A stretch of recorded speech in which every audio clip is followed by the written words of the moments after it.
কোৱা ভগৱানক কেলে পতিত পাৱন বুলি কোৱা যায়? ইয়াৰ প্ৰশ্ন এটা কৰিছা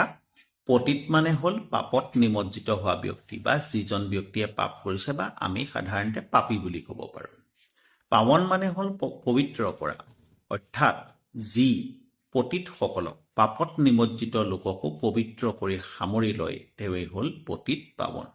ভগৱানক পতিত পাৱন বুলি কোৱা হয় কাৰণ আমি যিমানেই পাপ কৰিছোঁ যিয়েই নকৰিছোঁ লাগে যদি আমাৰ অজ্ঞাতসাৰে পাপ হৈছে সেই পাপক পবিত্ৰ কৰি ভগৱানে আমাক বুকুত সামৰি লয় এতিয়া শিশুপালে বহুত পাপ কৰিছিলে আনকি ভগৱানক তেওঁ গালি খপনি পাৰিবলৈও কুণ্ঠাবোধ কৰা নাছিলে তথাপিতো ভগৱানে চোৱাচোন 101টা দোষ শিশুপালৰ মোচন কৰিছিলে 101টা দোষ তেওঁ গণ্যই কৰা নাছিলে যেতিয়া তাতকৈ তেওঁ বেছি পাপ কৰিবলৈ ল'লে বা বেছিকৈ ভগৱানক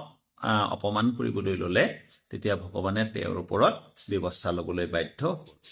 ঠিক তেনেকৈ যিমান বেয়া কাম কৰা মানুহ আছে অতীতৰ আমি শাস্ত্ৰত পাওঁ হয়নে বাৰু সেই গোটেই মানুহবিলাকক কিন্তু ভগৱানে